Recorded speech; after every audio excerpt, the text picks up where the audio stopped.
Band party নিয়ে এসছেন, এটা বন্ধ করেন। শুধু মহাসচিবের এসেছেন, ছাত্র দলের এককালীন সুশৃঙ্খলভাবে তারা প্লিজ সমর্থন হবে।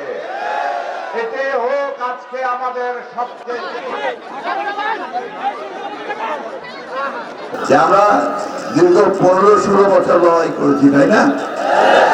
হাসিনার বিরুদ্ধে লড়াই করেছি তো। আপনাদের এখানে খুব কম লোক আছে যার বিরুদ্ধে মামলা হয় নাই, হয়েছে না?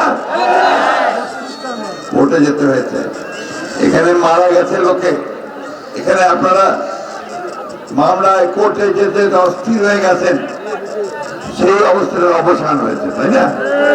কিন্তু এটা এই অবসানটা এই সময়টাকে আমাদের ধরে রাখতে হবে।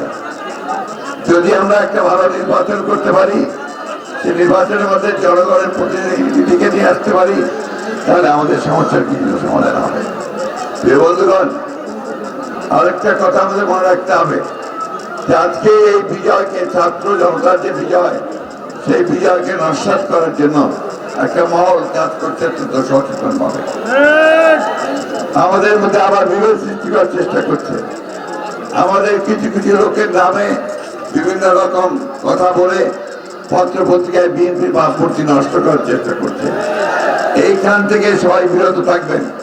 যদি কাউকে দেখেন যে চাঁদাবাজি করছে বা দখলদারি করছে, তাকে ধরে সাথে সাথে পুলিশে দেবেন অথবা আপনারা এই ব্যাপারে আমাদের কোন রকমের কোন সুপারিশ থাকবে না।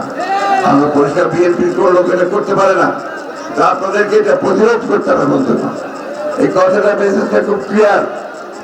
আমরা বন্যার দুর্গত মানুষের পাশে দাঁড়াতে এসেছি, আমরা দাঁড়াবো।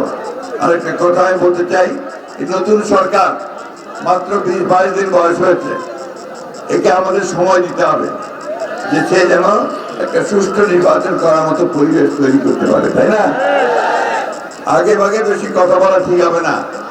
সমস্ত রাজনৈতিক দলগুলোর সঙ্গে আলোচনা করে আমরা গিয়েছিলাম, আমরা বলেছি যে আলোচনা করে বসে সকলে যা চায় মানুষ, সেইভাবে একটা নির্বাচনের ব্যবস্থা করতে হবে। কিন্তু দ্রুত তার সঙ্গে জনগণের যে দাবি, জনগণের প্রতিনিধির হাতে ক্ষমতা তুলে দিতে হবে।